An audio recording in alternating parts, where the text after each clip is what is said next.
बाबा जी नमस्कार।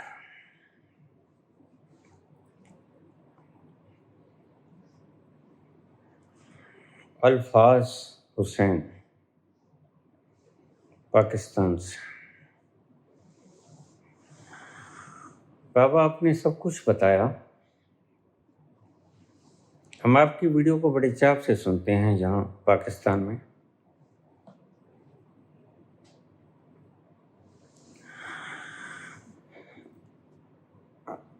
आपके मधुर कंठ से निकली हुई आवाज़ हमें भक्ति विभोर कर जाती है। आपने सभी प्रश्नों के जवाब दिए। एक प्रश्न मेरा भी जवाब दीजिए। आप 13 वर्ष से एक जगह क्यों बैठे हैं, बाहर क्यों नहीं निकलते और अन्न क्यों नहीं खा लेते हैं? अन्न नहीं तो फल खा लिया करो, जूस पी लिया करो। इसका अवश्य ही कोई रहस्यात्मक कारण होगा, आध्यात्मिक। कृपया हमें विस्तार से समझाने का कष्ट करें। अल्फाज हुसैन, पाकिस्तान।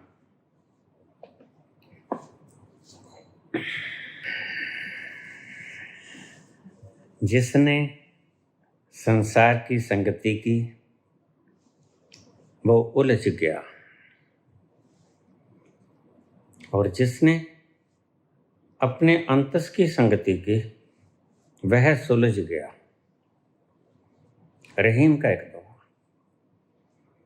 कदली सीप भुजंग मुख, स्वाति एक गुण तीन, जैसी संगत बैठिए तैसो ही फल दें। स्वाति नक्षत्र में एक बूंद आसमान से गिरा करती है। रहीम कहते अगर वो केले के पत्ते पर पड़ जाए, वृक्ष पे पड़ जाए तो केला बन जाती है, मीठा। कदली सीप के मुख में पड़ जाए समुद्र में तो मोती बन जाती है, और सांप के मुंह में पड़ जाए भुजंग मुख तो जहर बन जाती है। स्वाति एक गुण तीन, जैसी संगत बैठिए तैसो भी फल दें। संगति का प्रभाव है। काश आपको वो संगति मिल गई होती। यही समझाने की चेष्टा में संलग्न हूं। दिन भर रात 5 वर्ष हो गए।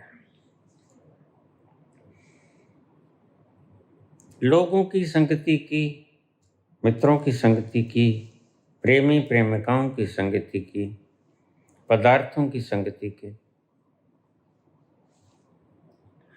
संसार की संगति की, एक दफे अपनी संगति भी कर लो।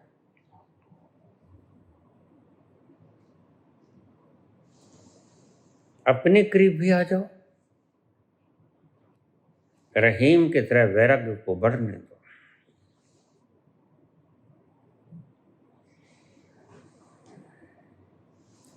एक मुद्दत से तमन्ना थी तुम्हें छूने की,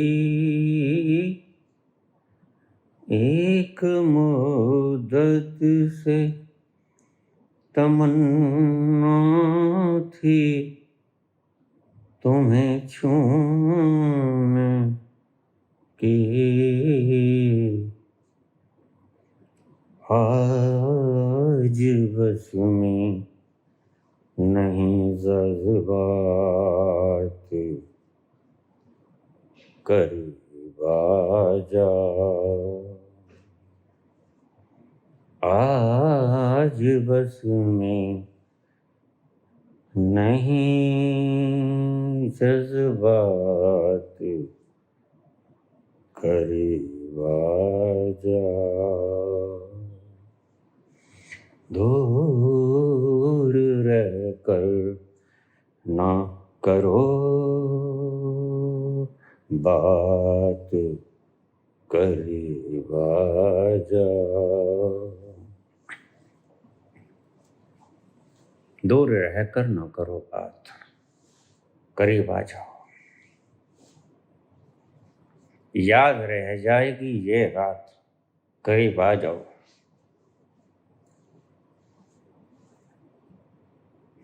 विरह की आग को इतना पैदा करो, प्यास इतनी लग जाए कि बिना उसके पिए प्यास न बुझे।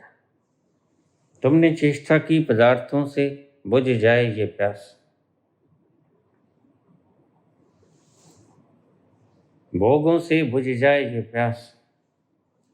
अच्छा खाना खा लूं, अच्छे सैर सपाटे कर लूं, तीर्थ यात्रा कर लूं, हज कर लूं, मक्का मदीना हो, गंगा सागर चला जाऊं, बाहर कहीं भी भटक लो। जब तक तुम भीतर की संगति न करोगे, और जिस दिन तुमने अपने भीतर की संगति कर ली, उस दिन उसी के होकर रह जाओगे।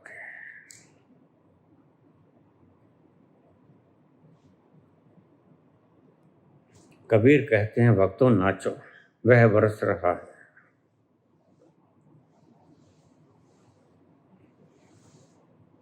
नाचो, वह बरस रहा है। लेकिन बात यह है, तुम भी चाहते हो मैं उसके गले लग जाऊं। तेरे आने की खुशी में सिर्फ मैं जागा नहीं, तेरे आने की खुशी में सिर्फ मैं जागा नहीं, तेरी आंखों से भी लगता है कि तू सोया न था। बरस रहा है, लेकिन तुम्हारी तड़प भी तो होनी चाहिए।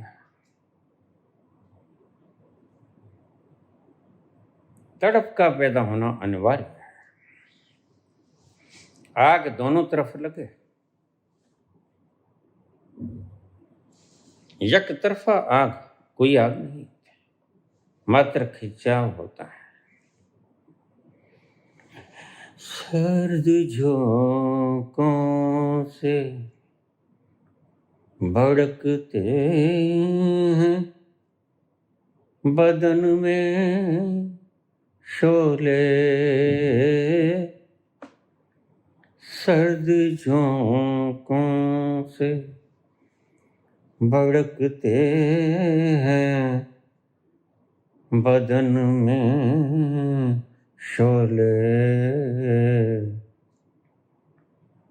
जान ले लेगी ये बरसात,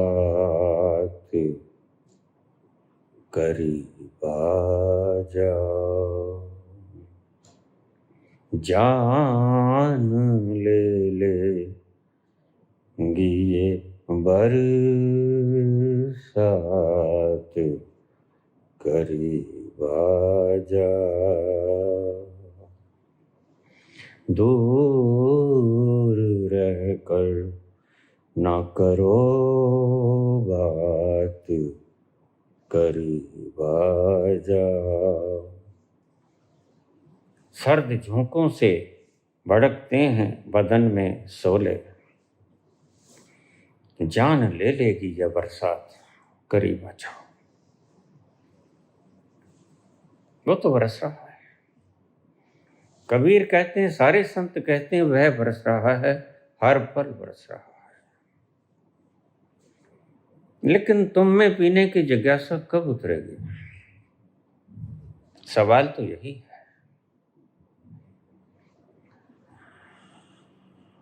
हर पल हर घड़ी वो बरस रहा है, निरंतर अखंड धारा। उसकी धारा कभी टूटती नहीं।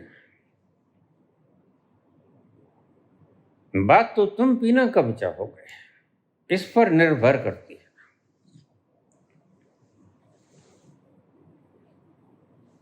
और काश तुम्हारे भीतर उसको पीने की प्यास जग जाए। पानी तो सदा उपलब्ध है, वह तो हर तरफ है, जर्रे जर्रे में वही है। प्यास बुझाने वाला पानी वही है, लेकिन प्यास भी तो लगनी चाहिए।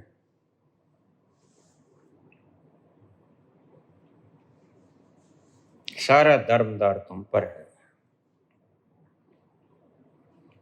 तुम्हें प्यास लगी ही नहीं। मैं रोज देखता हूं ऐसे ऐसे कमेंट आते हैं, 5 साल हो गए उनको मुझे सुनते हुए, और मैं सोचता हूं कि 5 साल हो गए, इन्होंने सुना क्या? तो पाता हूं कि इन्हें कुछ नहीं सुना, क्योंकि अभी दुविधा बाकी है।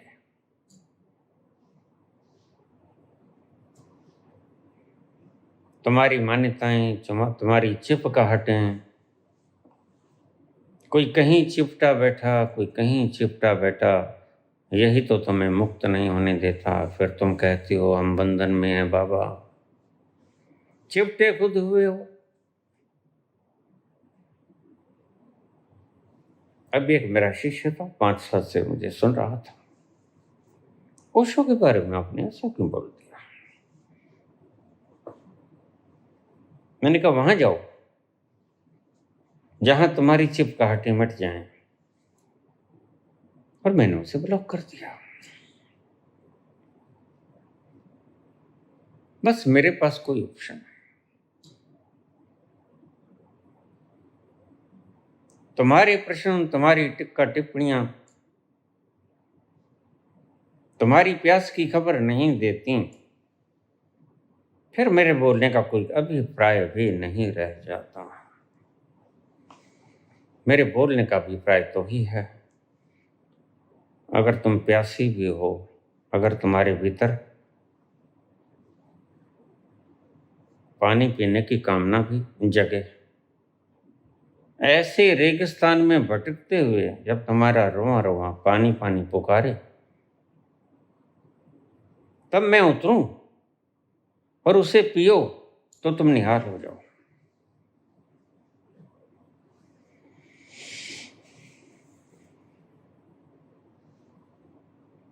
तुमने पूछा पुत्र,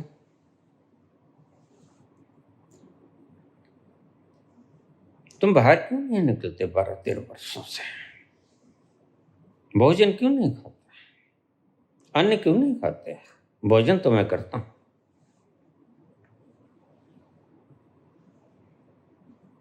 ऊबड़ खूबड़ बातें करने में मुझे जरा भी यकीन नहीं। उतना सा लेता हूं जितनी कैलोरीज मेरे शरीर को चाहिए, बस दिल धड़कता रहे, फेफड़े सांस लेते रहे, भीतर की अंतर प्रणाली ठीक से काम करती रहे, और 2 घड़ी के लिए तुमसे भी मुखातिब हो जाऊं।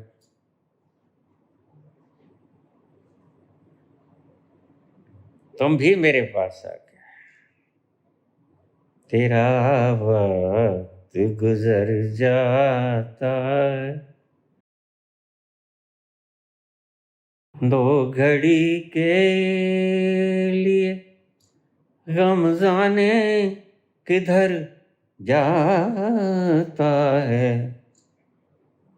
तेरे पास आके मेरा वक्त गुजर जाता है, 2 घड़ी के लिए गम जाने किधर जाता है, तेरे पास आके मेरा वक्त गुजर जाता है। जिस दिन उसके पास चले गए तुम, वो संगत ही ऐसी है। इसलिए सभी धर्म ग्रंथों में यह बात मिलेगी कि अपनी संगति को बिगाड़ मत लेना।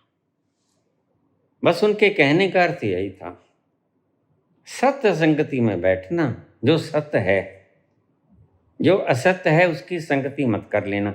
और तुम तो असत्य की संगति कर रहे हो हर वक्त। जिसने राम नाम सत्य हो जाना है, तुम उसको मैं समझे बैठे हो। हर वक्त की संगति, दिन भर रात की।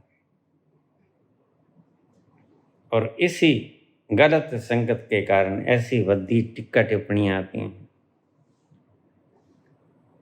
तुमने ऐसा बोला बाबा, तुमने ऐसा बोला बाबा। मैं कुछ नहीं कहता, मेरे पास तो एक अंगूठा है, वो ब्लॉक कर देता हूँ। भाई तुम नहीं सुनना चाहते, तुम्हें प्यास लगी नहीं, लगने दो थोड़ा सा, कोई बात नहीं।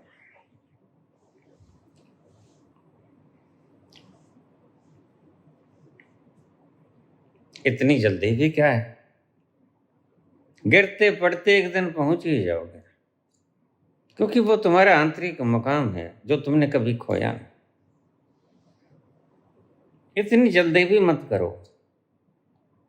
धीरज और प्रतीक्षा, ये दो बातें मेरे ध्यान में रखना। तुम कहोगे ये दो बातें मैंने क्यों कही? धीरज, धीरज रखो, वह मिलेगा जब मिलेगा, मिलेगा। और एक बात और भी बता दूं, नहीं मिलेगा तो नहीं मिलेगा, ये चौंकिए मत। तुम कहोगे बाबा नहीं मिलेगा तो नहीं मिलेगा, तो फिर? और दूसरी बात मेरी याद कर लो, मैं कहता हूं प्रतीक्षा भी रखना कि वह आएगा। नहीं मिलेगा तो नहीं मिलेगा, फिर तुम मार्क्सवादी हो जाओगे। मेरा दूसरा शब्द बोलने का मात्र कारण ही यही है। प्रतीक्षा भी बनाए रखना कि वो एक दिन आएगा, उतरेगा तुम्हारे भीतर और तुम्हें नहला जाएगा। वही है तीर्थ स्नान, सही, वही है यात्रा हज की। बाकी सभी तुम्हारी यात्राएं व्यर्थ हैं, बकवास हैं।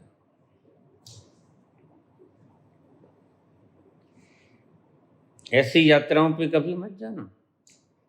ये तीर्थ यात्राएं, ये गंगा सागर, ये कुंभ स्नान, ये हज की, ऐसा पागलपन छोड़ दो।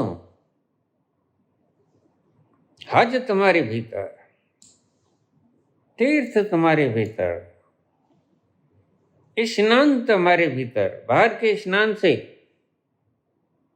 उसकी मैल छूटती है जो तुम हो नहीं, शरीर की मैल छूटती है।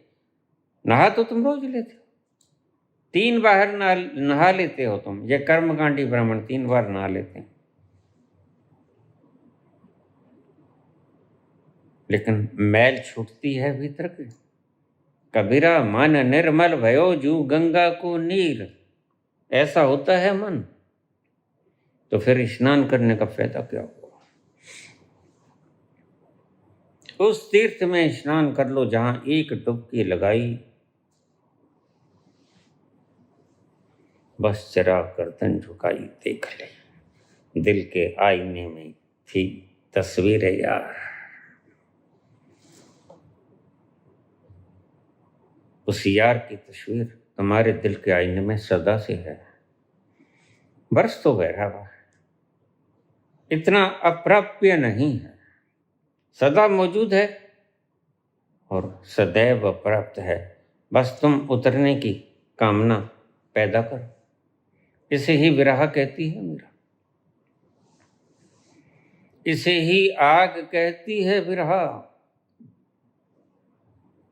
विरहा की अग्नि जब मीरा को जलाती है, दुख देती है, तो वह स्वाद ऐसा कि तड़पाता भी है, रुलाता भी है, और उससे ऐसा सुख भी कहीं नसीब नहीं होता।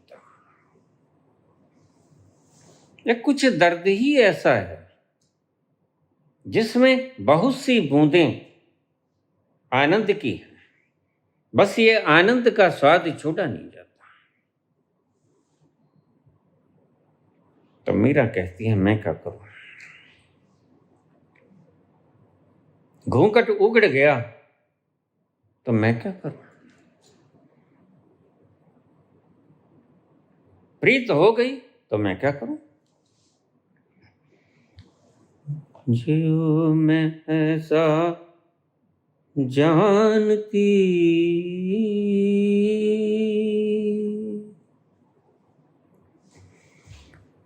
प्रीत की है दुख हो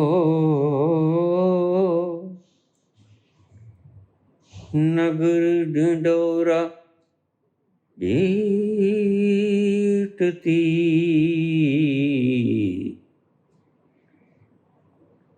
प्रीत न करियो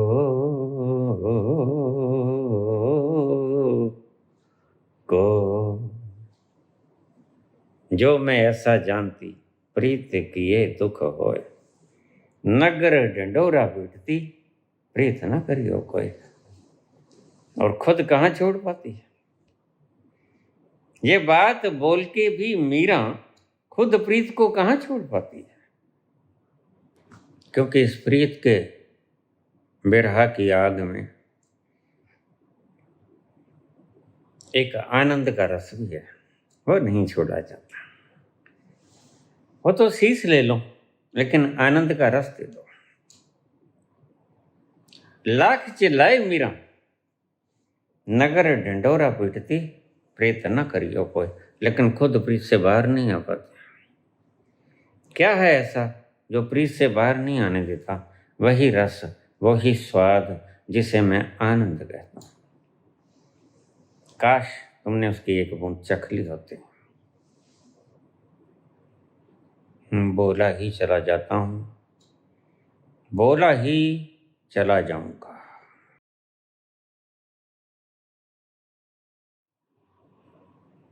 उस आनंद के रस की एक बूंद मीरा पी लेती है,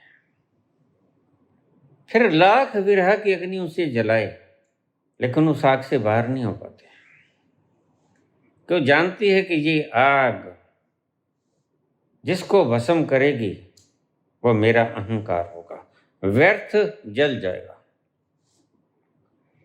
सार्थक जल सकता नहीं, नैनम दाहती पावका।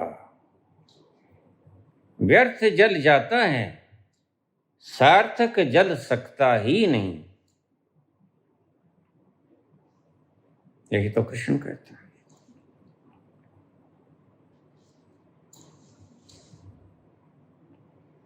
ऐसा क्या हुआ जो अब बाहर ही नहीं निकला?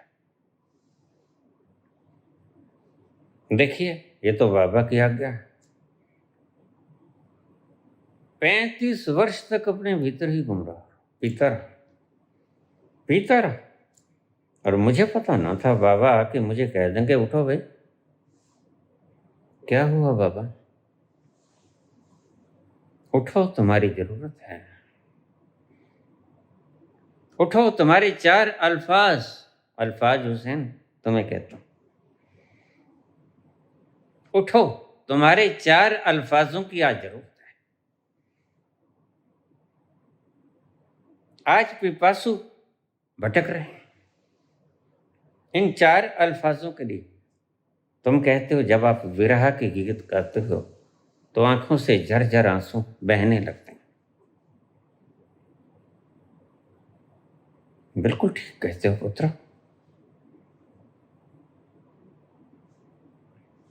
झरझर आंसू बहेंगे। जो अपने भीतर के अंतस्थल से बोलेगा, तो भीतर से लिबड़ तिबड़ के आया हुआ वो आनंद का रस आपको रोने पे विवश कर देगा।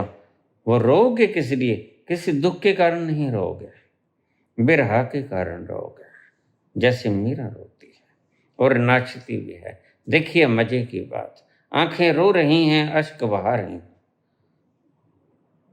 पांव नृत्य कर रहे हैं। यह है दोहरा मापदंड क्यों? या तो आदमी रोए या आदमी नाचे, लेकिन ये बात तुम समझ ना पाओगे।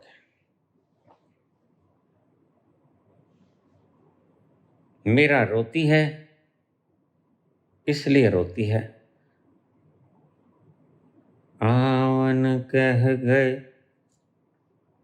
हजू न आए, आवन कह गए हजू न आए, ली नहीं मोरी खबरिया, मोहे भूल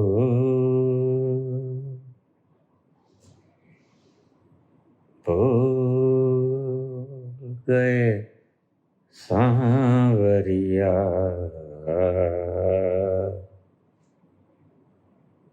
भूल गए सांवरिया। क्या तुम मुझे भूल गए हो प्रभु? क्या तुम्हें मेरी याद कभी नहीं आती? मैं यहाँ तड़प रही हूँ तेरे बिना, जैसे पानी बिना मीन तड़पे, ऐसे ही मीरा कहती मैं तड़प रही हूँ। विरह की आग मुझे जलाई जाती है, और तुम क्यों भूल गए?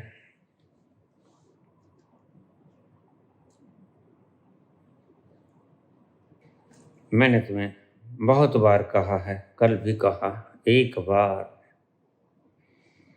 जिस तरह से भी हो सके उसकी एक झलक देख लो, सतोरी की झलक। सतोरी की झलक तुम्हें विश्वास हो जाएगा कि वह है। इसके बिना अध्यात्म में कोई रास्ता नहीं आगे चलने का। श्रद्धा विश्वास रूपिणो या व्याम बिना न पश्यन्ति। विश्वास के बिना नहीं चला जाता, नहीं देखता। विश्वास की डोरी तो आवश्यक है, इसका सहारा लेना पड़ेगा। धागा कच्चा लगेगा लेकिन बड़ा पक्का है। सतोरी की झलक में तुम्हें विश्वास हो जाएगा वो है, और उसी विश्वास के सहारे, कच्चे धागे के सहारे तुम अट्टहास करती मंजिलों के ऊपर कूद जाओगे।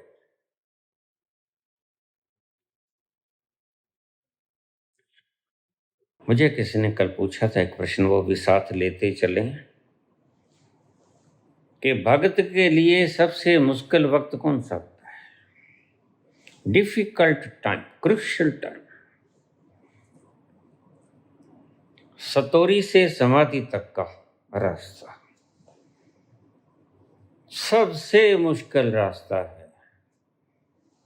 उससे पहले तो तुम अज्ञानी हो, मूढ़ हो, तुम्हें पता ही नहीं। उसकी थोड़ी सी खोज खबर तुम्हें कहीं से आई नहीं। कोई प्रेम नहीं बरसा तुम पर, कोई तड़प नहीं बरसी तुम पर। अभी तुम्हारी आंखें बंद हैं, तुम नैना मूंदे बैठे हो। सबसे मुश्किल वक्त है सतोरी से लेकर संबोधि तक की यात्रा, बड़ी मुश्किल है। पल पल रोना और पल पल उसकी याद आना, अजीब दुविधा है।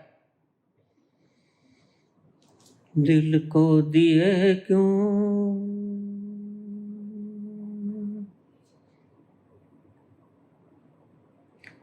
दुख विरहा के, दिल को दिए क्यों दुख विरहा के। यह सतोरी में विरहा शुरू हो जाती है, लेकिन मंजिल भी आई नहीं। तोड़ दिया क्यों महल बना के, तोड़ दिया क्यों महल बना के। एक आस हो जाती है कि हाँ वो है, और शीघ्र ही मिल जाएगा। आस दिला के ओ बेदर दी, आस दिला के ओ बेदर दी, फेर लिखा है नजरिया।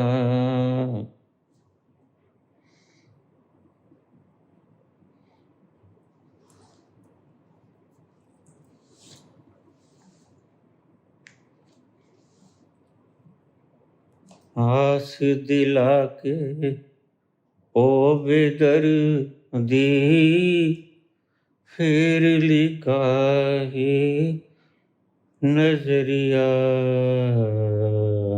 भूल गए सांवरिया। भूल गए सांवरिया। सतोरी से यात्रा शुरू होती है सही, उससे पहले तुम्हारे सारे कमेंट बेकार।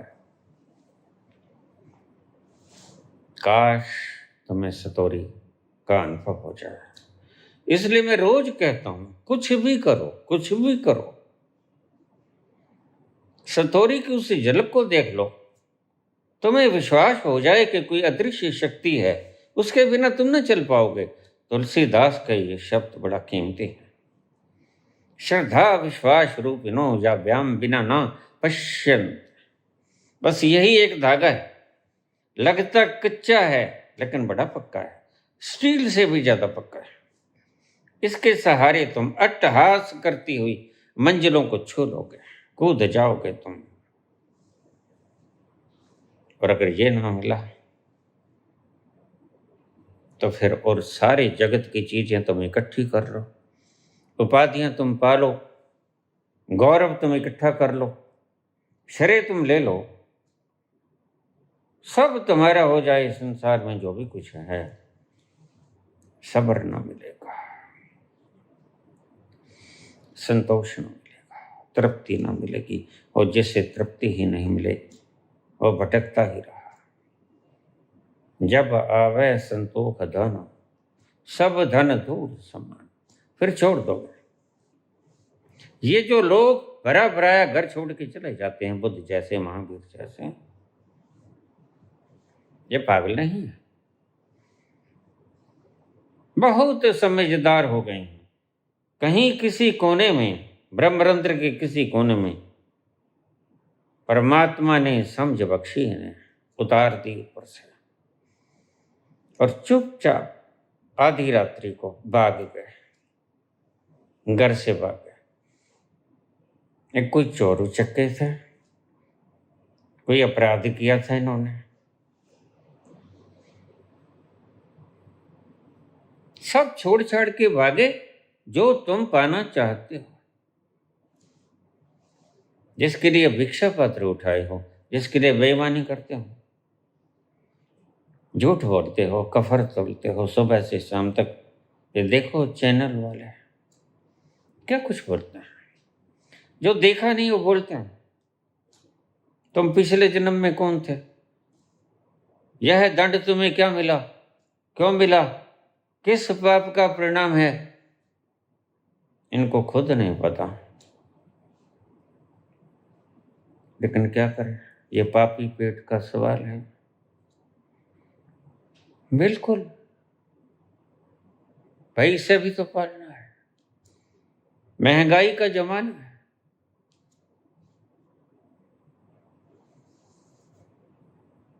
झूठ न बोलेंगे तो भूखे मरेंगे, बस ये मजबूरी है। देखा वेखा कुछ नहीं। तो कोई भी हो, मैं सरेआम नाम बोलता हूं, सरेआम कहता हूं। ये राधे राधे करो कहने वाले,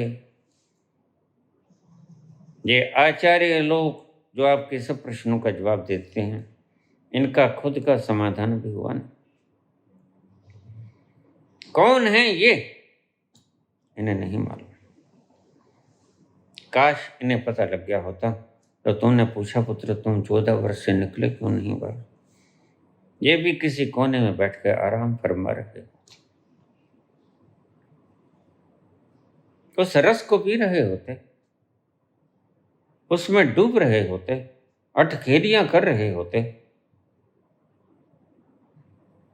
कभी उस अमृत के स्वाद को छोड़ के बाहर कोई आया है? श्रेय लेने के लिए नहीं आया। वह जानता है ये श्रेय देने वाले लोग यही नहीं रहेंगे, और श्रेय लेने वाला व्यक्ति भी नहीं रहेगा।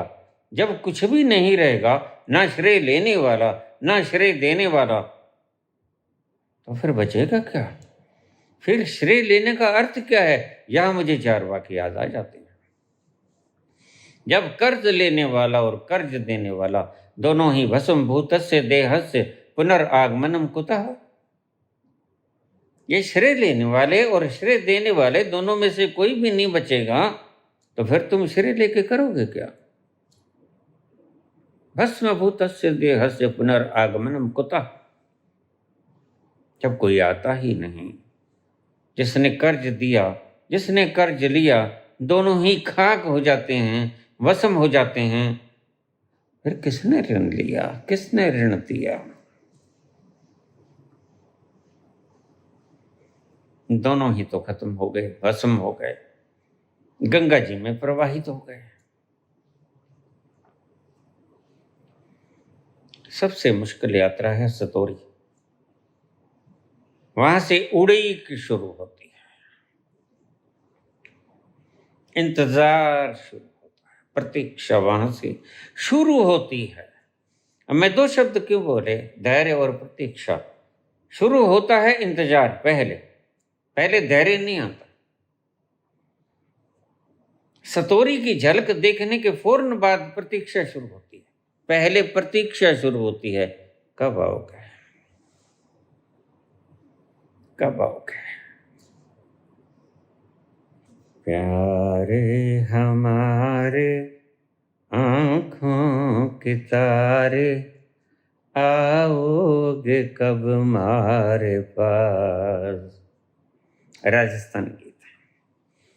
प्यारे हमारे आंखों के तारे, आओगे कब हमारे पास। कब आओगे हमारे पास? मीरा कहती, ये दर्द तो दे गए, इसलिए कहते हैं ओ बेदर्दी, आस दिला के फिर ली काहे नजरिया, मोह भूल गए साबरिया। चैन नहीं आता, करार नहीं आता, उल्हाने ताने चलते हैं। रात भर जाग जाग के रात कट जाती है, चांद भी अब नजर नहीं आता, अब सितारे भी कम निकलते हैं। चांद भी अब नजर नहीं आता, अब सितारे भी कम निकलते हैं। देखिए कितनी गिनती की होगी इस व्यक्ति ने। सितारे कम निकलते हैं। याद में तेरी जाग जाग के हम रात भर करवटें बदलते हैं।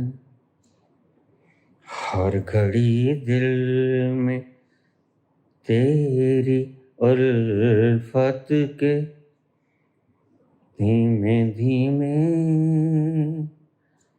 चिराग जलते हैं, धीमे धीमे चिराग जलते हैं।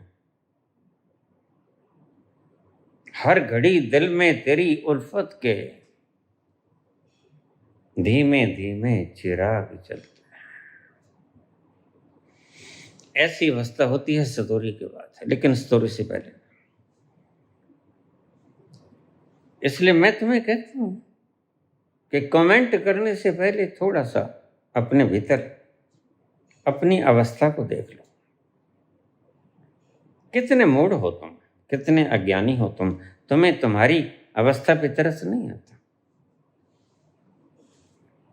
संतों को तुम्हारी अवस्था पे तरस आता है, बोलते हैं, बोलते ही चले जाते हैं बिना किसी कारण के। और गजब की बात कि तुम्हें तुम्हारी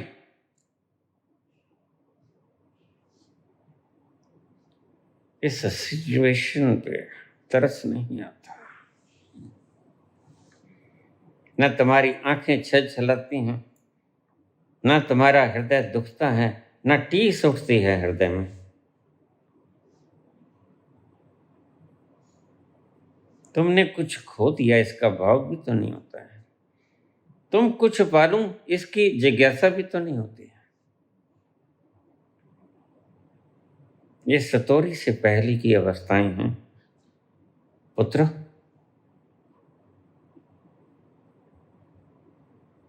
इसलिए मैं तुम्हें रोज कहता हूं, किसी तरह भी अपना आपा छोड़ के देख लो, क्योंकि विराट हाथ हैं जो तुम्हें नचाते हैं। ऐसे ही तो जगत में इतना इतना भार बिना किसी लेंटर के, बिना किसी सपोर्ट के खड़े नहीं रह सकता। ये ध्रुव तारा कहते 2000 गुना ज्यादा बड़ा सूरज से। अब सूरज कितना बड़ा लगता है तुम्हें? और पोलर स्टार 2000 गुना ज्यादा बड़ा। कहाँ छोर है उसका, कहाँ अंत है उसका, कहाँ आगाज है उसका, और तुम उसके बारे में कमेंट करते हो। कहाँ उलझ गए तुम?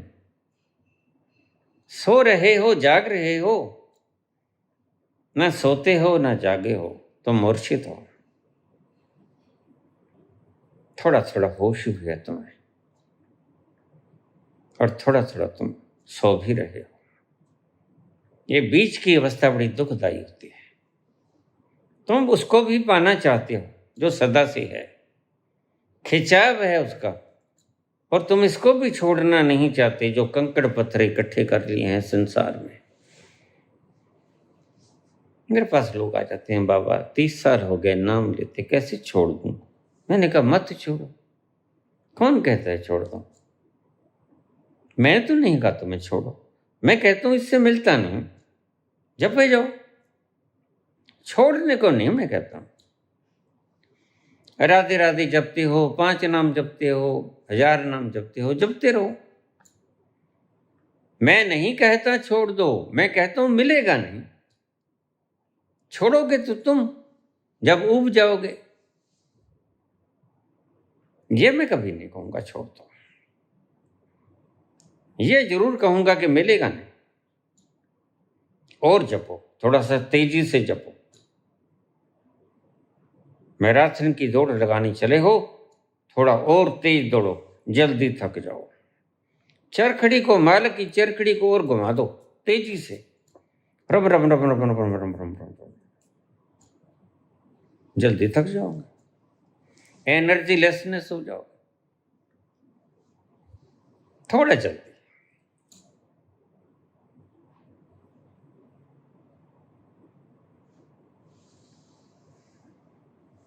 बिरहा की आग अगर जले नहीं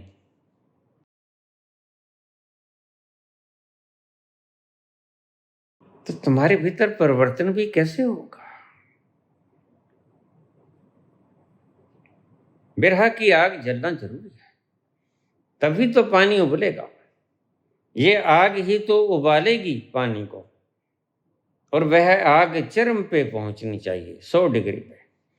99 डिग्री तक पानी वाष्प नहीं बनता, ट्रांसफॉर्मेशन नहीं होती। सिर्फ 1 डिग्री का फर्क रह जाए तो ट्रांसफॉर्मेशन नहीं होती।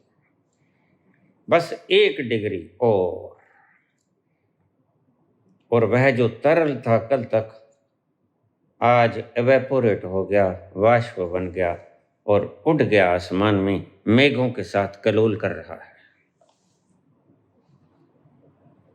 तुमने प्रश्न पूछा पुत्र अल्फाज हुसैन, क्या 12 वर्ष 13 वर्ष से निकले क्यों बाहर? क्या है ऐसा? कोई लकवा मार गया है? नहीं। कोई हाड़ पांव चूकना टूट गया है? नहीं, कुछ नहीं टूटा है। टूटा था ठीक हो गया। कोई बीमारी है? नहीं। बल्कि ज्यादा अफसोस तुम पहले बीमार थे, अब तो सारी दुनिया मुझे बीमार लगती है। पहले पागल था, अब तो सारी दुनिया मुझे पागल खाना लगती है। और देखो पागलों के संग कोई रहता है, इसलिए दूर बैठा हूं तुम पागलों से। तुम पागल, कौन जाने किस घड़ी कोई पत्थर उठा के मार दो, पता चलता है। इसलिए तुमसे दूर बैठा हूं, दरवाजा बंद करके।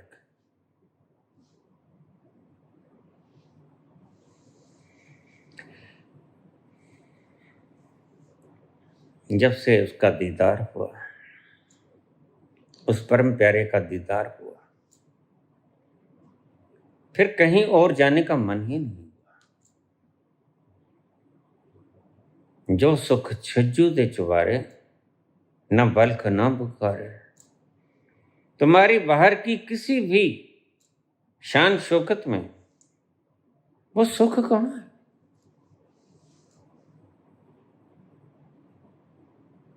जो मुझे मिला उस घड़ी, जो सुख पायो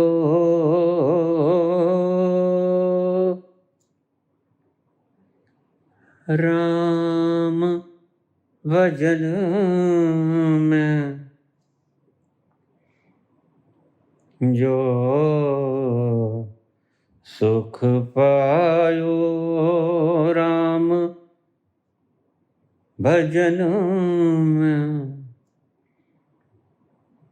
वो सुख नाही नाही नाही अमीरी में। मन लाग्यो मेरो राम फकीरी में, फकीरी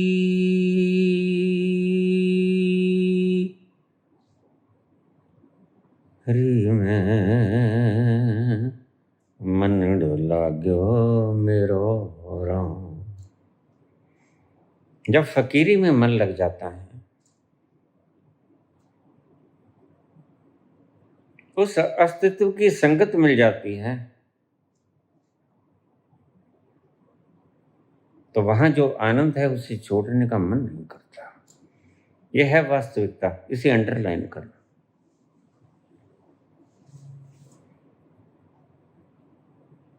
जब तुम अपने अंतस में उतर गए, उस फकीर के पास चले गए जो सच में फकीर है, जो चाहता नहीं कुछ। फकीर वह नहीं जिसने सब छोड़ दिया है, फकीर वह है जिसे कुछ चाहिए नहीं। शहंशाह वही जिसे कुछ चाहिए नहीं।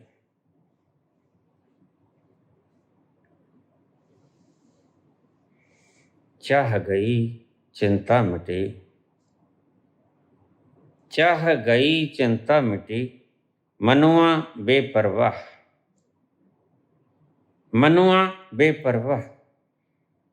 जिसको कछु ना चाहिए वही शहंशाह। बस यही फकीरी का है डेफिनेशन। जिसको कुछ नहीं चाहिए, कोई राज नहीं चाहिए, कोई पाठ नहीं चाहिए, कोई मशरूम नहीं चाहिए खाने को, कोई सैर करने के लिए हवाई जहाज नहीं चाहिए, कोई वोट नहीं चाहिए, कोई नोट नहीं चाहिए, कुछ भी तो नहीं चाहिए, वही तो फकीर होता है। और जिसको फकीरी में आनंद आने लगा, वो किसी और की कामना करेगा क्यों? जब उस मुकाम पे जाके बैठ गया जहां कोई तमन्ना शेष नहीं रहती,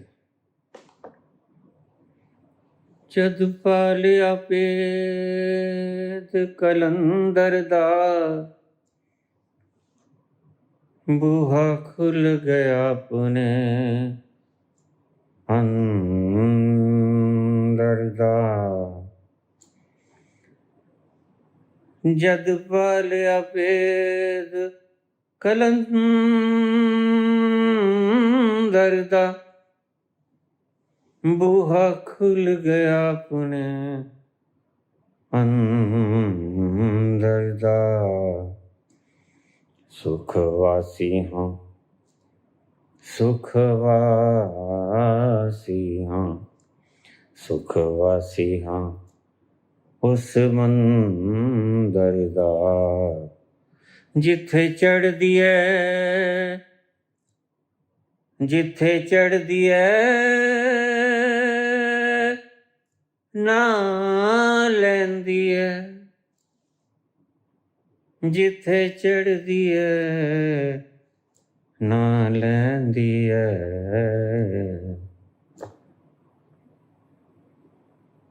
वहां चले जाते हो तुम, जहां तुम्हें कोई खुशी उत्तेजना नहीं देती, जिसमें कोई दुख तुम्हें शोक नहीं देता, तुम अधैर्य में डूबते नहीं,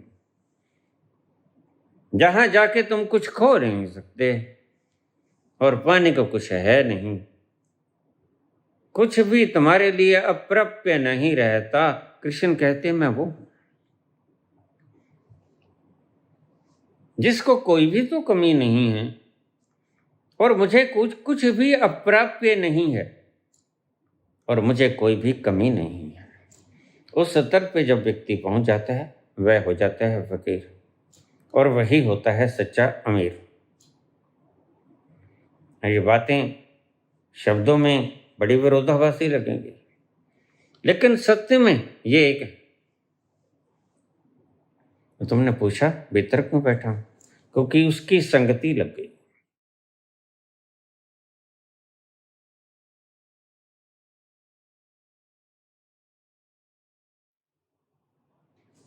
लाली मेरे लाल की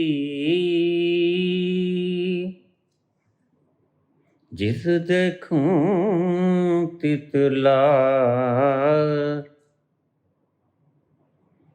लाली खोजन मैं चली, लाली खोजन मैं चली, मैं भी हो गई लाल। मैं चला था खोजने उसे कि कुछ पाऊंगा, लेकिन वहां जाके पता चला कि पाने को कुछ है नहीं।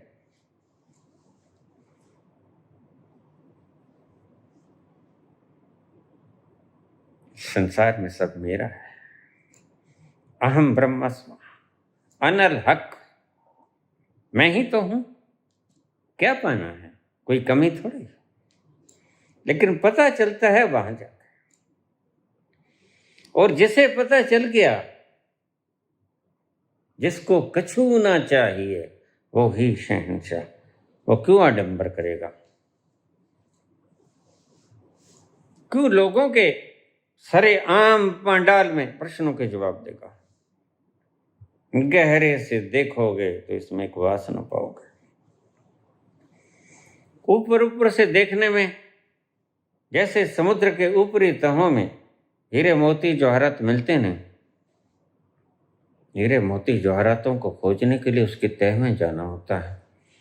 इसलिए तुम आचार्यों को सुनते रहना, लेकिन अंत में पाओगे जुग्गा झाड़ दोगे। यह धूल थी, धूल के सिवा कुछ भी तो नहीं था। हीरे जवाहरात तो सदा चूके रह गए। यही पाओगे। सुन लो, कौन रोकता है?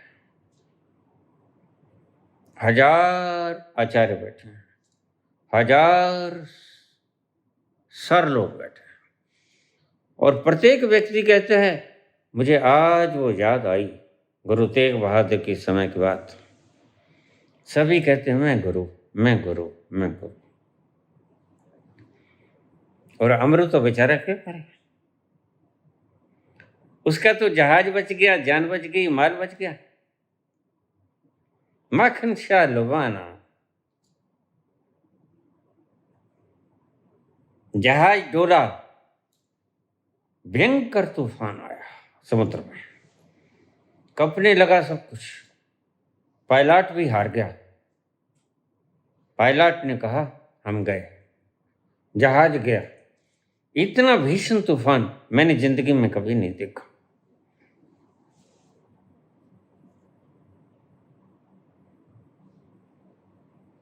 अपने अल्लाह को समरण कर लो। आखिरी वक्त में जो तुम्हारी खुदा है उसको याद कर लो। तो माखन शाह लुबान बोले, हे वाहेगुरु, हे वाहेगुरु सच्चे पातशाह, हम मुसीबत में फंस गए, भयंकर तूफान, ये इतना बड़ा जहाज डमाडोल हो रहा है, अटकेलियां खा रहा, अब डूबा तब डूबा, जहाज के भीतर पानी भरना शुरू हो गया। हे सच्चे पातशाह, कृपा कर, रहम बरसा।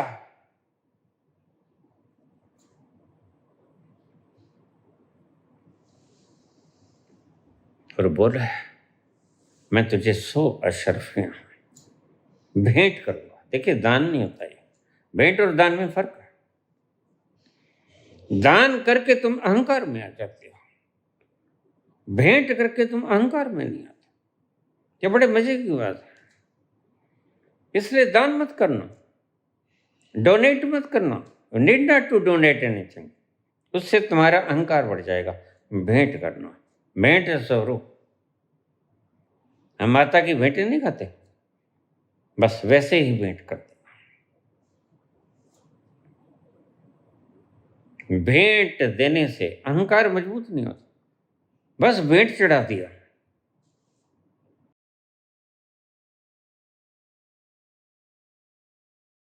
मक्खन शाह लुबानी ने कहा, हे परवरदिगार, हे सच्चे पातशाह, मुसीबत का वक्त है, कुछ सूझता नहीं तेरे सिवा,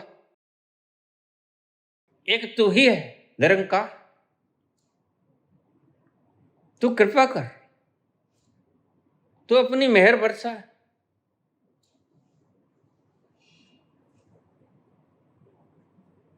और मैं तुझे भेंट स्वरूप 100 अशरफियां दान करूंगा। सब कुछ लूटा जाता है, लगता है मेरा कुछ रहेगा नहीं।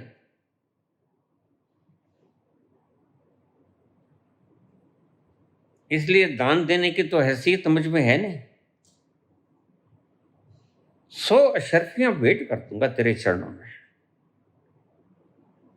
बस अपनी कृपा बरसा दे, अपने रहम में से एक बूंद हमें भी दे दे,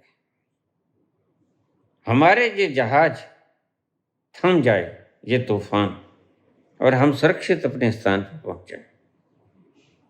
बिल्कुल ऐसा ही हुआ। तूफान रुक गया। भाई, जो चाहे क्या नहीं कर सकता, सृष्टि को बनाने वाला। जिस एआई को तुम खोज रहे हो, यहां से बैठे बैठे हजारों मीलों तक तुम गाइड करते हो इन ड्रोन्स को, क्या वह गाइड नहीं कर सकता तुम्हें? तुम ड्रोन्स को गाइड कर रहे हो, तुम चंद्रयान 3 को गाइड कर रहे हो, क्या वह कहीं दूर बैठा तुमसे तुम्हें नचा नहीं सकता कठपुतली की तरह? अकेले तुम ही नचा सकते हो ड्रोन्स को और मिसाइल्स को, वह तुम्हें नहीं नचा सकता। यह पागल सोच निकालता हूं। यह सोच बहुत होली, आज तो विज्ञान ने भी खोज कर ली। अब कहाँ मुंह छुपाओगे? अब कहने को क्या रह गया?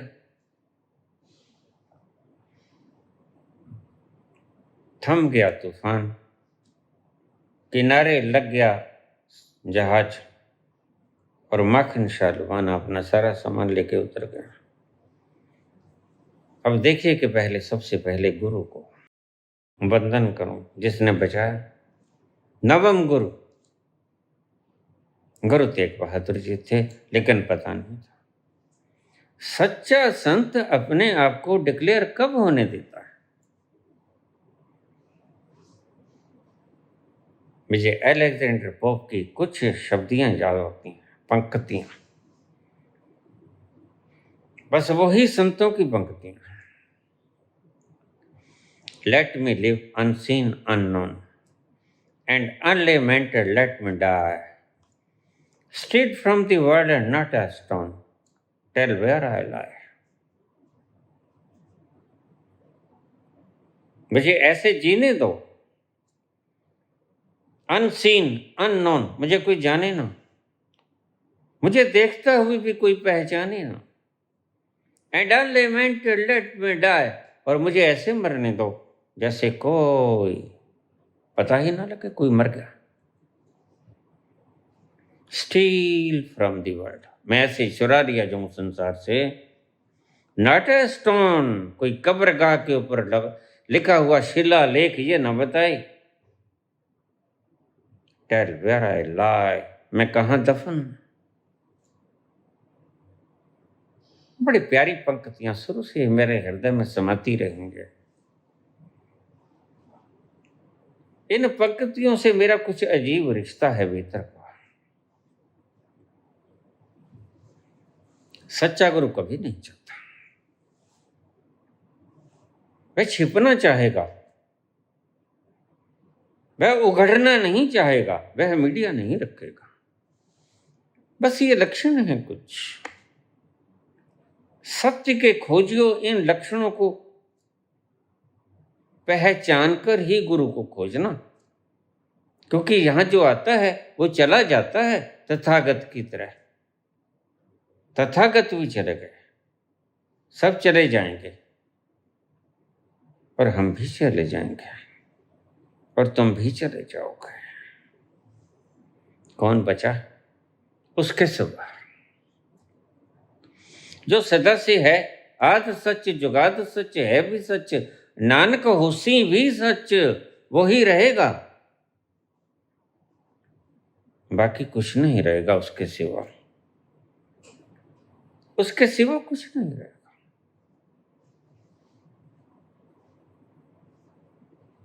बाहर आया, पोटली निकाली, 100 अशरफियां गिनी, बाहर आके देखा गुरुओं की कतार लगी है, पांडाल लगे हैं। किसने किश्ती टोपी पहन रखी है, किसने दाढ़ी पीली कर रखी है, कोई मोर मुकुट लगाए बैठा, कोई वैजयंती माला डाले बैठा। नकली गुरुओं की भरमार भरी पड़ी। उसने पोटली में हाथ मारा, आवाज आई खन टन, कान खड़े हो गए। ये तो आ गया भाई, मुर्गा आ गया, फंस गया मुर्गा। माखन शालवाना हाथ जोड़ के खड़े हो गए।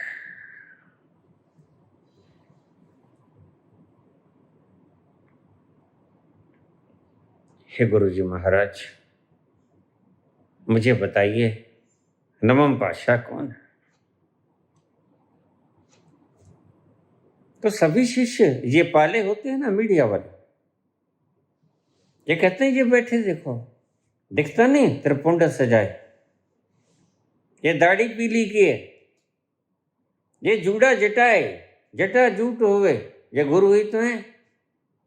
हाँ, बस यही है।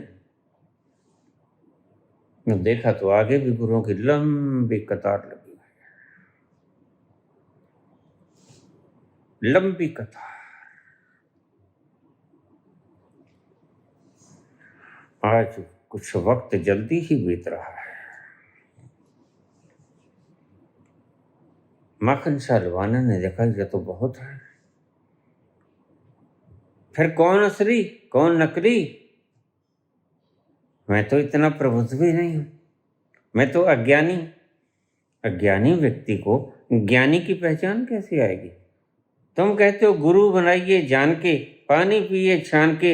मैं कहता हूं भाई गुरु जानने की तुम्हारे पास क्षमता है क्या? लुटेरे बैठे हैं जहां। अरे भाई लुटेरे हैं, दुकानदार हैं।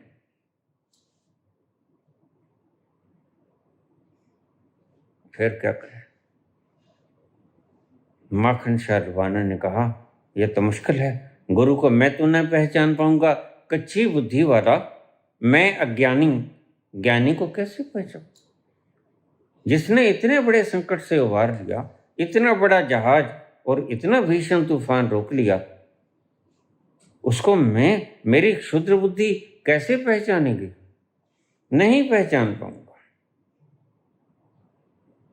फिर ऐसी वक्त में विवेक काम करता है, विवेक काम करता है। ऐसा करो, तुम पहचान तो नहीं सकते माखन, तुम दो दो टेकते जाओ सभी को, और क्या हो सकता है? और कोई हल भी तो नहीं। दो अशरफियां टेकते, आगे गुरु बुला रहे थे, आ जाओ इधर, आ जाओ, आ जाओ। ये चीखते चिल्लाते हैं ना मीडिया वाले, ब्रेकिंग न्यूज, ब्रेकिंग न्यूज। क्या हुआ? वो जो अत्यवादी पकड़ के लाए थे उसको लघु शंका आ गई, पेशाब आ गया। अरे फिर चिल्लाने की क्या बात है भाई? भूख लगी, पेशाब आया, इट नेचुरल प्रोसेस। ऐसा चिल्लाने की क्या जरूरत है? लेकिन ये बांड होते हैं, किराए के ऊपर लिया हुआ है। प्रत्येक राजा के दरबार में ये होते ही हैं। इनको अनदेखा नहीं किया जा सकता, ये होते ही हैं। पुराने राजा अपने दरबार में बांड रखते थे, वो अपने कुल की वंशावली कहते थे। इस कुल में इतने इतने शेर वीर शूरवीर महोदय हुए, महाराज हुए, इतने ख्याति प्राप्त हुए, चक्रवर्ती थे, उनकी श्लाघा करते हैं। इनको भांड कहते हैं। आज हम मीडिया कर लेते हैं। दो टेक दिए अगले, फिर वो बुलाने लगे, दो वहां टेक दी, फिर सब तरफ दो दो टेकते चले गए। और कोई, विवेक ने कहा, और कोई हल भी नहीं। संशय में रहूंगा तो संशय तो विनाश करता है। दो दो टेकता गया, वह जाने को ही था। सब जो बैठे थे तंबुओं के नीचे, सब खत्म हो गए थे। एक कोई फकीर तरह का व्यक्ति कहने लगा, किसी संत को तलाश रहे हो? हाँ हाँ, गुरु को तलाश रहा हूं। लेकिन यहां तो सभी कहते हैं मैं गुरु, मैं गुरु। यह सिर्फ गुरु तेग बहादुर के वक्त की कहानी नहीं है। इसी कहानी से तंग आकर गुरु गोविंद सिंह जी को लिखना पड़ा, गुरु मान्यो ग्रंथ यह तुम्हें भ्रम नहीं देगा। यह जो भी देगा वो ज्ञान की बात देगा। देहधारी को गुरु मत बनाना, यह उबे हुए व्यक्ति की बात थी,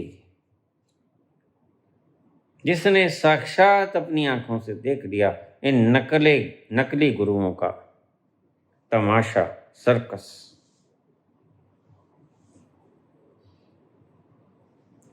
वहां से बुलाने लगे। नकली गुरु कभी बुलाएगा? ये मीडिया को लगा देना, या अपना प्रचार तंत्र फैला देना, ये चारों तरफ पुलिस तुम्हें पकड़े हुए है और तुम ऐसे खड़े हो, ये क्या है?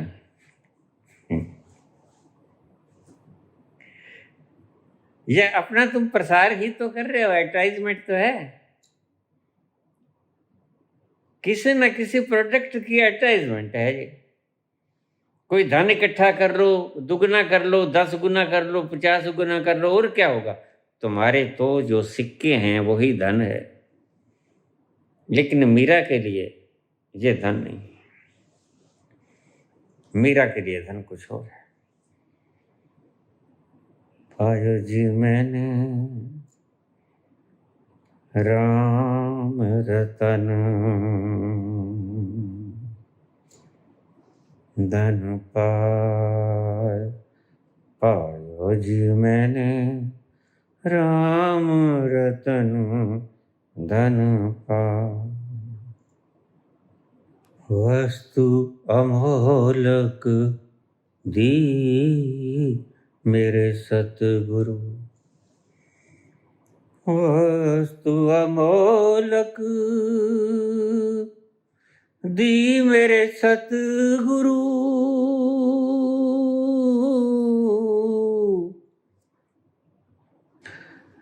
वस्तु अमोलक दी मेरे सतगुरु, दी मेरे सतगुरु,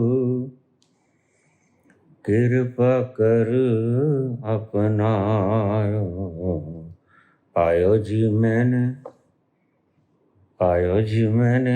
राम रतन धन पा। उसके लिए धन कुछ और है, राम रतन धन पाए। वहां जहां जाके आराम मिल जाता है, राम आ राम, राम के पास आ गए। वस्तु अमोलक दी मेरे सतगुरु,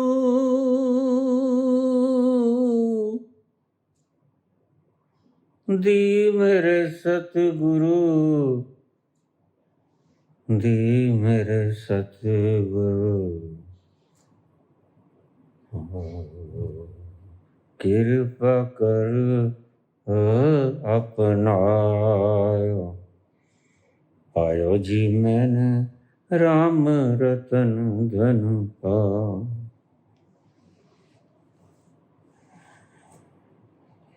वो जाते हुए राहगीर बोले, एक छोटी सी झोपड़ी लगती है, दिखती है सामने, हाँ, उसमें तेगु कमला कहते हैं उसे। गुरु तेग बहादुर को तेगु कमला कहते थे। ऐसे लोग कमले की तरह रहते हैं, पागलों की तरह, बाल बिखरे हुए, कोई श्रृंगार नहीं, कोई मेकअप नहीं, सारे मेकअप तुम्हें भरमाने के ढंग है, तुम कैसे भरम जाओ, दूसरा कोई कारण नहीं। स्त्री मेकअप करती है, ध्यान से समझना, पुरुष मेकअप करता है सिर्फ अपने विरोधी सेक्स तंत्र को खींचने की चेष्टा का प्रयास। ये गुरु लोग इतना कुछ करते हैं,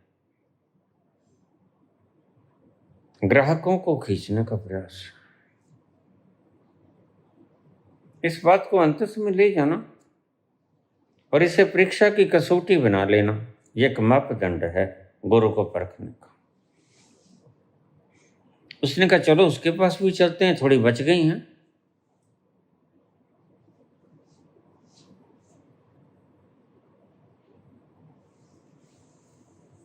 कोई बात, चले उसके पास, देखा दरवाजा बंद था, झोपड़ी छोटी सी झोपड़ी, जैसे हमारे बाबा धर्मदास की समाधि नहीं, यहाँ बस छोटे से कवाड़ हैं, भीतर वो बैठे जैसे रामकृष्ण परमहंस समाधि में लीन होते थे, छोटी सी कुटिया में बैठते थे। जाके थोड़ा सा हल्का सा प्रेशर डाला खिड़कियों पे, खिड़की नमा दरवाजे थे वो, और खुल गए वो। भीतर जो देखा बड़ा अलौकिक था, अलौकिक, आज तक ऐसा नूर, ऐसा नूरानी चेहरा माखन शाह लबाना में कभी धरती में देखा नहीं था। ऐसा गुरुजी का स्वरूप देखकर मंत्रमुग्ध हो गया।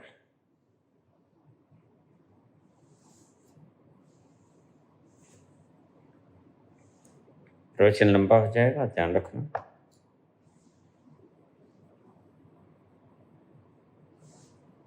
जाके प्रणाम किया, थोड़ी देर बैठा रहा, इंतजार किया, गुरुजी की आंख खुली, आशीर्वाद दिया, और माखन शाह लबाना ने 2 शर्फियां निकाली वहां, ठीक। गुरु तेग बहादुर कहते हैं, माखन शाह सुखे सो ते देवे दो,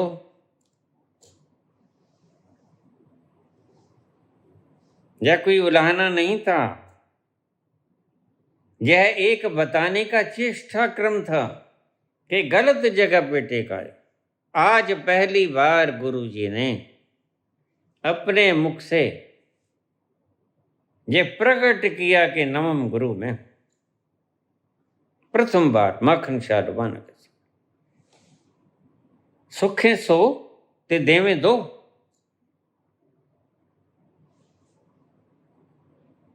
मन्नत तो तुमने 100 की मांगी थी, दिया तुमने 2, और अपना कुर्दा यहां से उखाड़ दिया, सारा खून से लथपथ जख्म। ये देखो, इन कंधों के सारा भार उठा के मैंने इसको पार कराया, नतमस्तक हो गया। जब सच्चाई सामने होती है तो नतमस्तक हो जाता है। इसी संगति की बात मैं करता हूं। सत्य की संगत होने के बाद तुम वहां से उठ नहीं सकोगे। फिर माखन शाह डुबाना गुरु तेग बहादुर का होके रह गया। ये संगति होती है जब तुम मेरे पास आते हो जाओ तो तुम बाहर से बड़ी लासानी तरंगे साथ लेके आते हो। इस संसार में बाहर धूल है, गर्दा है, हजारों लाखों तरह के कीटाणु हैं, सभी रोगों के कीटाणु हैं, और उसके साथ तरंगे भी हैं। कुछ अच्छी भी हैं, कुछ बुरी भी हैं, लेकिन बुरी ज्यादा हैं। उस धूल धमास को तुम साथ लेके आ जाते हो। इन्हें मैं लासानी तरंगे कहता हूं, और ये बड़ी खतरनाक तरंगे जो तुम्हें दौड़ाती हैं। ये लासानी तरंगे तुम्हें भगाती हैं, ये तुम्हें दौड़ने पे विवश करती हैं। इनकी नेचर है। ये लासानी तरंगे जब तुम्हारे भीतर प्रविष्ट होती हैं रोए रोए से, तो ये तुम्हें दौड़ाती हैं। इसलिए संसार इतना दौड़ाता है। इसलिए मैं कहता हूं, जिसने दौड़ना बंद करना हो वह एक जगह अपने घर में आके बैठ जाए, क्योंकि सबसे बड़ी से बड़ी बाधा तुम्हारी उस तत्व तक पहुंचने की दौड़ है। और संसार की लासानी तरंगों में अगर तुम उलझोगे तो वह तुम्हें दौड़ना सिखाएगी। लासानी तरंगे हमेशा दौड़ना सिखाती हैं, और आसानी तरंगे हमेशा तुम्हें ठहरना सिखाती हैं। ये तुम्हें भेद कर दिया मैंने। तो बाजार में सब लासानी तरंगे, लासानी तरंगे यानी कि सभी अपेक्षाओं से भरे हुए, वासनाओं से भरे हुए, इच्छाओं से भरे हुए, तृप्त कोई नहीं, अतृप्त आत्माएं जहां घूम रही हैं। वो शरीरधारी हों, वो अशरीरी हों, सभी अतृप्त आत्माएं, इनके संग तुम चले आ रहे हो लिबड़ तबड़ के। सब गर्दा गुबार साथ लिए मेरे पास आ जाते हो यहां, और मैं उसकी सत्य संगति में बैठा हूं, उसका मधुर रस पी रहा हूं। उस आनंद की बरसात तो हर किसी पे होती है, तुम पे भी होती है, और उसे पीता रहता हूं, सारी रात पीता। वही जो योगी कहते हैं भगवान कृष्ण, संसार तुम्हारा सोता है, मेरा योगी जागता है। रात को मैं जागता हूं, उसको पीता हूं, सारी रात पीता हूं, सारी रात पिए ही चला जाता हूं।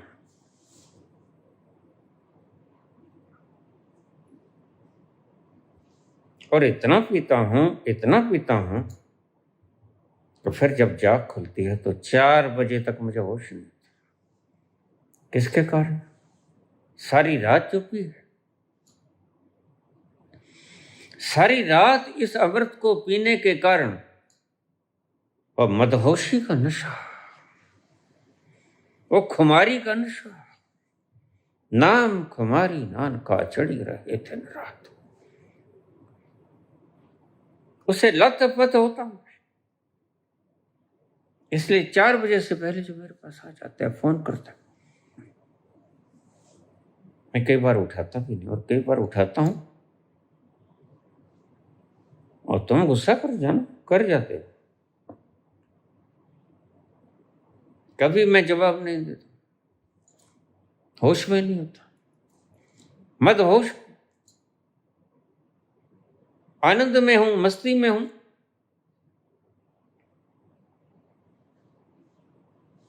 इसलिए हमने दीक्षा का वक्त 4 के बाद रखा। लोग कहते ब्रह्म मुहूर्त में रख लेते, मैंने कहा तब तो मेरे पीने का वक्त है। जब मेरे पीने का वक्त है तो पीऊंगा, जोड़ूंगा, फिर ही वितरित करूंगा ना। तो पहले जोड़ने दो, पहले पीने दो, फिर बांटूंगा, सांझ तक बांटूंगा। तुम आते हो बाहर से लिपटते बढ़ते लासानी तरंगों से, और जब तुम एक बार प्रवेश करते हो इस घर की दीवारें, और पहले बार घर की दीवारें आसानी तरंगों को पी पी के अपने भीतर समा समा के प्रचुर भंडार अपने भीतर समाये हुए, और वो अनंत काल तक बरसती रहेंगी। वहां से वहां जो भी कोई बैठेगा मस्त हो जाएगा। मन मस्त हुआ फिर क्या बोले, मन मस्त हुआ फिर क्यों बोल। तुम भी ऐसी अवस्था में आ जाओ। फिर तुम आते हो, तुम सोचते हो 4 बजे तुम्हें 100 काम है, जाना भी है, वापस भी जाना है, फैक्ट्री का क्या होगा, काम का क्या होगा, 1000 शंकाएं हैं तुम्हारे मन में। लेकिन जैसे ही तुम प्रवेश करते हो द्वार के भीतर, तुम लाख बातें सोच के आते हो, बाबा से पूछेंगे, वो पूछेंगे, ये कहेंगे, वो कहेंगे, लेकिन यहां आते मस्त हो जाते हो, भूल जाते हो मैंने क्या पूछना।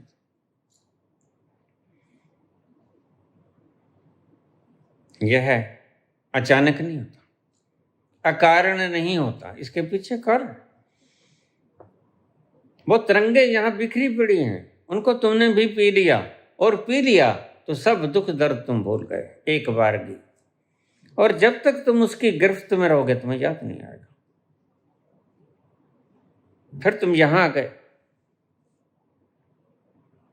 यहां आसानी तरंगे हैं, यहां कोई ऐसा आता ही नहीं, सिर्फ मैं ही रहता हूं, मैं ही मैं,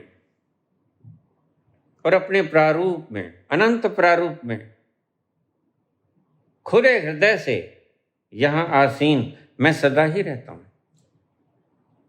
बाहर कौन जाए, बाहर कौन है मेरे सिवा? कोई है? कोई नहीं, मैं ही हूं। जहां जाऊंगा, जहां जाइएगा हमें पाइएगा, जहां जाइएगा हमें पाइएगा। अजीर उठ कर अब कहाँ जाइएगा, कहाँ जाइएगा? जहां जाइएगा वहां हमें पाइएगा। कहाँ जाऊं बाहर में? सब जगह अपने आप को पाता हूं। मेरे इलाह कुछ और तो है नहीं, अनल हक मैं ही तो हूं, और कौन है मेरे सिवा? कोई भी नहीं। कहां जाऊं, किसके पास जाऊं? और मेरे से ज्यादा मदहोशी में और कौन, मेरे से ज्यादा सरूर में और कौन? क्यों जाऊं? नहीं जाता। क्यों बोले मन मस्त हुआ फिर क्यों बोले?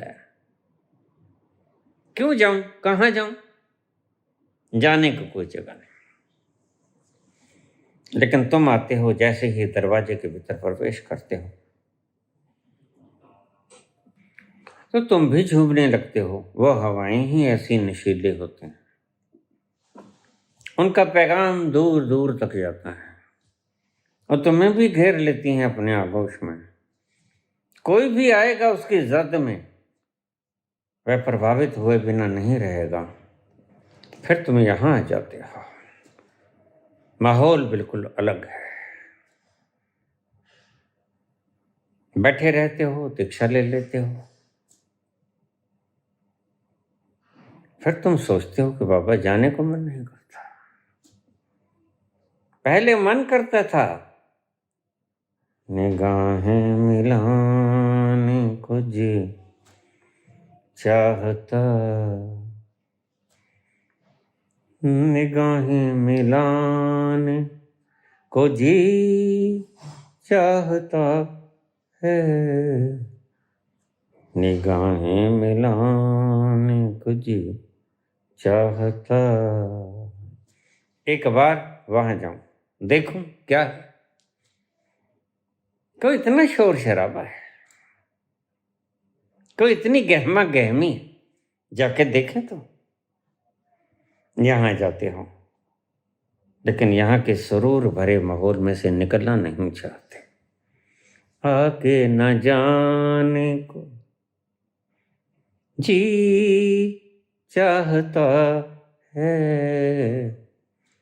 आके न जाने को जी चाहता है, निगाहें मिलाने को जी चाहता, फिर आके ना जाने को जी चाहता है।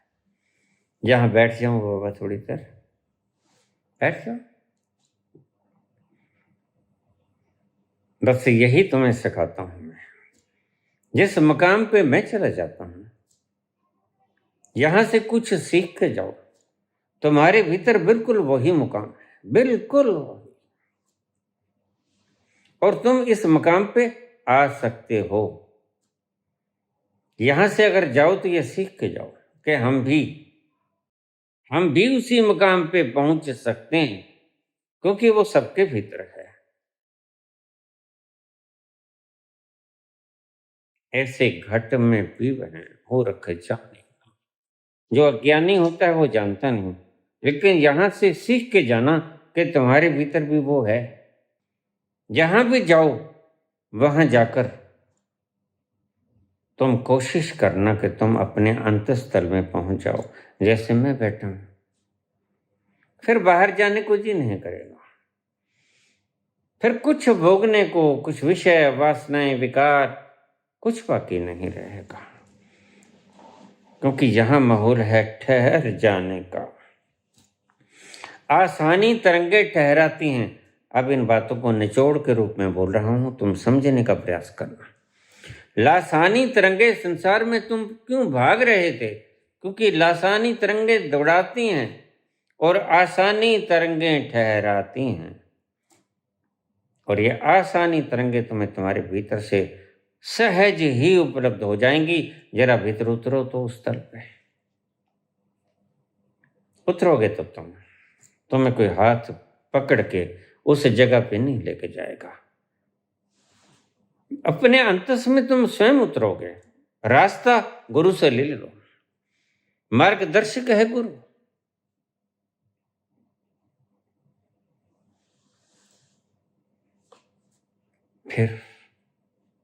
फिर तुम वहां चले जाओगे। जैसे अब मेरा दिल नहीं करता कहीं जाने का, कुछ खाने का, कुछ पीने का। मैं जीता हूं सिर्फ कि शरीर चलता रहे। शरीर चलता रहे तो तुम्हें कुछ बता सकूंगा। 5 साल तक शरीर चलाने के लिए मैंने खाया, तो मैं इतनी बातें बोल सका। आने वाली पीढ़ियां इसका लाभ उठा लें तो कृत हो जाऊंगा मैं, धन्यभागी हूंगा मैं। यहां आने वाला प्रत्येक व्यक्ति अपने भीतर अंतस में उतर जाए उस मकाम पे जहां मैं पहुंचा। किसी की बात नहीं करता मैं खुद की बात करता हूं। तुम भी वहां पहुंच जाओ, ऐसी प्रार्थना है परमपिता से। और अंत में तुम पाओगे तुम ही परमपिता हो। लेकिन यह अंत बात है। अभी तुम कहोगे तो वह सिर्फ कल्पना होगी। जैसे काशी के गंगा घाट पे माला लिए हो तुम, जाप करते हो शिवोहम शिवोहम, वो तो कल्पना है, और कल्पना सत्य नहीं होती। सत्य के लिए तो उस मकाम को छूना होगा, उस मकाम को छूना होगा और वहां बैठना होगा। आचार्य उपासनम, आचार्य के पास बैठना होगा जाके, और आचार्य तुम्हारे भीतर बैठे हैं, बाहर नहीं है। बाहर तो सिर्फ कल्पनाएं हैं आचार्यों की। पूछा है, थोड़े सूक्ष्म से सवाल आ रहे हैं कि आपका क्या बिगड़ता है अगर कोई पांव हाथ लगा दे? नहीं, उस अवस्था में तुम पांव हाथ मत लगाना। जब तक मैं जग ना जाऊं, 4 बजे से पहले अगर कोई यहां आता है तो पांव को मत छूना। ये तुम्हारे लिए भी हितकारी नहीं होगा और मेरे लिए तो होगा ही नहीं, क्योंकि तुम्हें कोई फर्क पड़ेगा? तुम पूछ सकते हो कि सवाल सूक्ष्म से आ रहा है, तुम्हें कोई फर्क पड़ेगा? नहीं, मुझे कोई फर्क नहीं पड़ेगा। मुझे कोई फर्क नहीं पड़ेगा जो वास्तव में मैं हूं। फर्क पड़ेगा इस यंत्र को।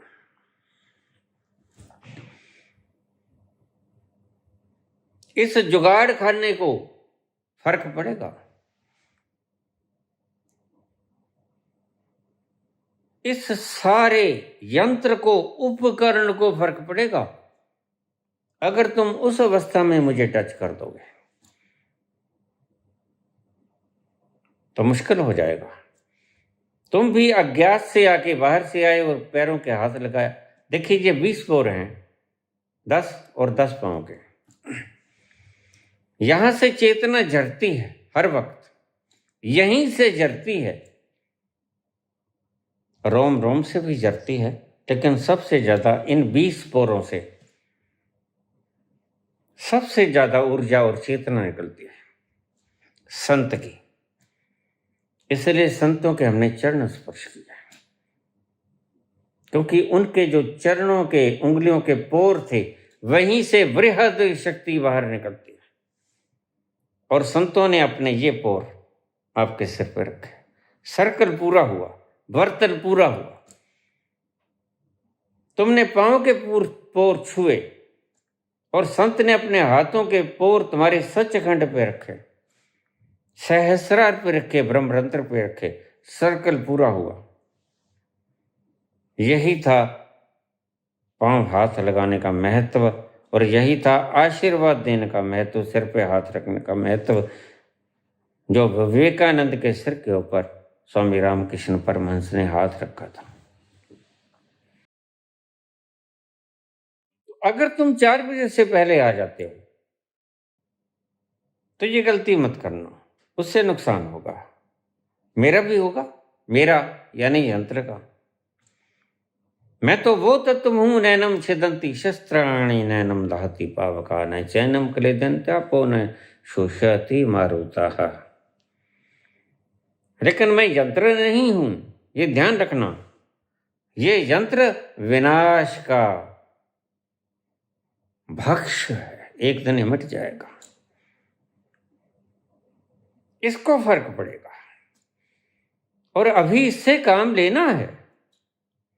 इसके बैठे बैठे जब तक मैं आसीन हूं इस घर में, इस यंत्र में जब तक मैं आसीन हूं, तब तक ही तुम्हारे काम पड़ूंगा। उसके बाद काम तो पड़ूंगा, लेकिन कम। उसके बाद कहीं चेतना को उतार दूंगा, फिर वहां से चलाऊंगा सर्कल जितना हो सकेगा। लेकिन जब तक मैं शरीर में बैठा हूं तब तक बोल सकता हूं, बस यही फायदा है।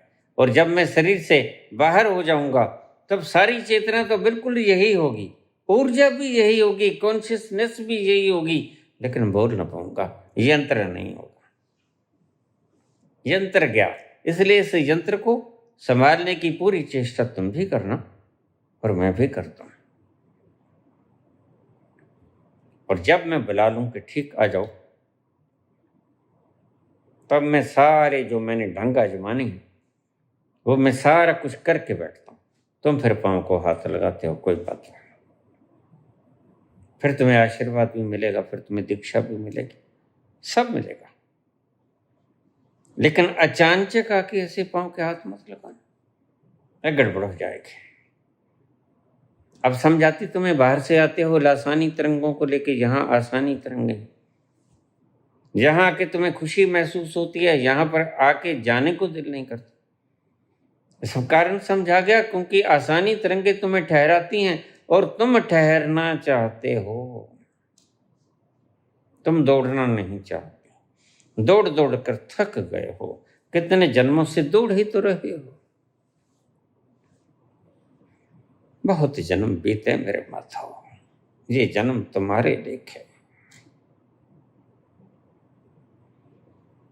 इसलिए तुम ठहरना चाहते हो। बड़े जन्मों से तुम भटक रहे हो, भाग रहे हो। भटकना यानी भागना, ठहरना यानी पहुंच ही जाना। तो यहां से ठहरना सीख के जाना।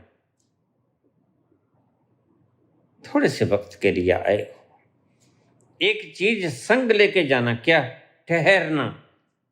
अब जैसे मैं ठहरा हूं तो मुझे कई बार जड़वत पाओगे, जड़ है। इसलिए हमने भगवान बुद्ध की और भगवान महावीर की जो मूर्तियां बनाई वो जड़वत बनाई, और हमने सारे मंदिरों में मूर्तियां लगाई, जड़ की लगाई, कि जब तुम पहुंच जाओगे तो ऐसा हो जाएगा तुम्हारा बाहरी स्वरूप, तुम्हारा जी यंत्र, तुम्हारा जी उपकरण ऐसा ऐसा हो जाएगा, बिल्कुल कोई हिलजुल नहीं, बुद्ध की तरह, जस्ट लाइक ए स्टैचू। ये तुम्हें याद कराने के लिए था। ये तुम घंटा लगाते हो मंदिरों के बाहर,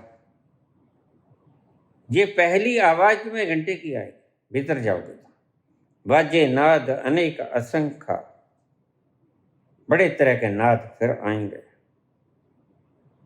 जा ठाकर दे डेरे वड़िया, जिथे वजदे नाद हजार, इश्क दी नवियां नवी बहार, बुल्ले शाह कहते हैं। ये घंटे की आवाज, हे प्रभु मुझे उस तल पर ले जाओ, एक प्रकार की मूक मांग, हे प्रभु मुझे उस तल पे ले जाओ जहां ऐसी आवाज आती है, घंटा यानी आनंदनाथ।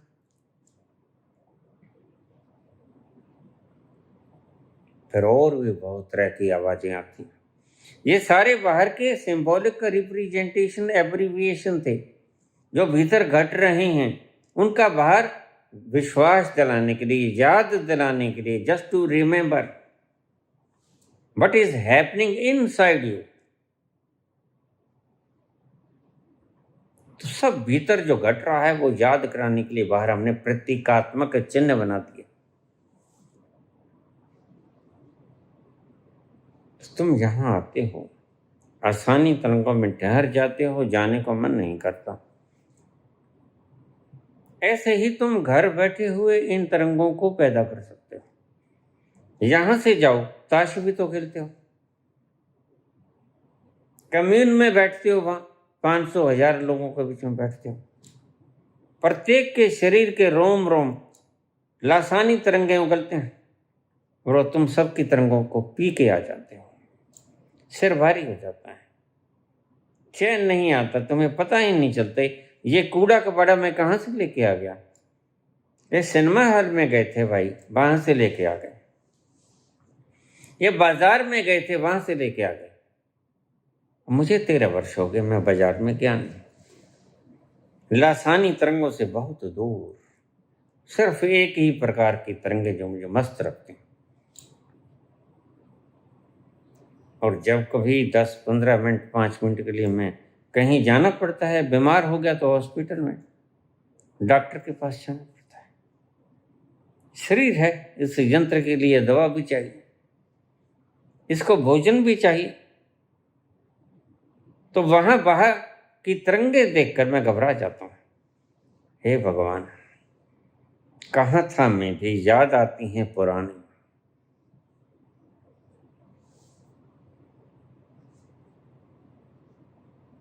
यहाँ मैं भी एक दिन भटक रहा था।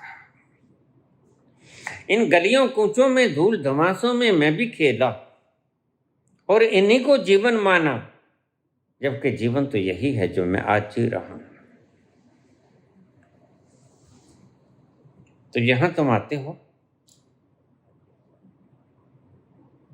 फर्क है, बाहर से लासानी तरंगों तुम घूम रहे हो, तुम्हारा मन भागेगा, और भागता हुआ मन क्या सोचेगा? धन कमा लूं, पदवी कमा लूं, श्रेय कमा लूं। जो तुमने किया नहीं उसका श्रेय कमाने में लग जाओगे। कौन देगा श्रेय जो आज है और कल नहीं है? और श्रेय लेने वाला आज है और कल नहीं होगा। ऐसी कुछ व्यर्थ की बातों को तुम कमाने में निकल जाते हो। वो पदार्थ हो जो तुम्हारी संग नहीं जाएगा। ऐसा ऐसा कुछ तुम्हारा मन तुम्हें भटकाएगा। दौड़ता हुआ मन भटकाता है, और ठहरा हुआ मन तुम्हें आनंद में डुबोता है। और कोई प्रश्न तो नहीं? तुमने कहा क्यों बैठे हो? बस ये कारण है, मैंने बताया पुत्र, अल्फाज हुसैन, ये है कारण। मेरा उठने को दिल ही नहीं करता। जैसा तुम्हारा यहां से जाने को जी नहीं करता, वैसे ही मेरा यहां से जाने को जी नहीं करता। जब तक शरीर में बैठा हूं, इस यंत्र को मैं ठीक रखने की चेष्टा कर रहा हूं। इसको भोजन वगैरह की व्यवस्था सही मात्रा में सही दे रहा हूं, चलता रहे। ज्यादा घृष्ट भोजन वगैरह मैं नहीं देता, सिर्फ 300 ग्राम दूध लेता हूं एक बार का। 3 बार मैं दूध लेता हूं, ये मेरा पक्का रूटीन है पिछले 13 वर्षों से। 24 मई को मुझे 14वां वर्ष लग गया, जब कोई वनवास नहीं, यह स्वेच्छा से दिया हुआ वनवास है।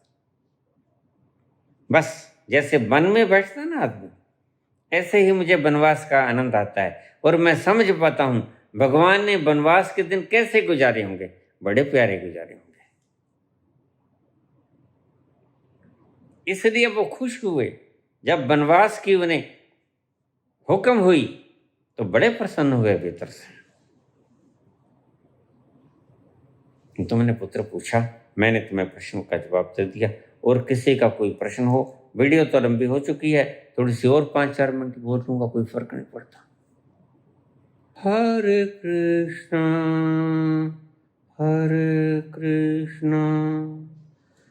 कृष्ण कृष्णा हरे हरे, हरे राम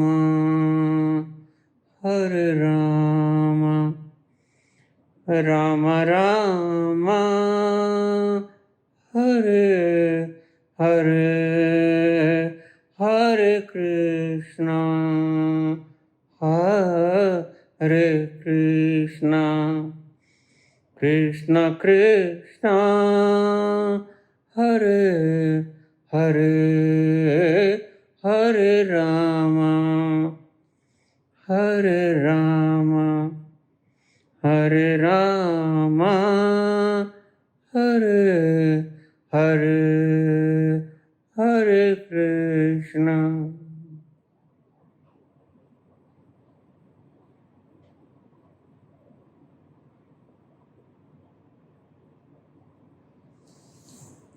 धन्यवाद।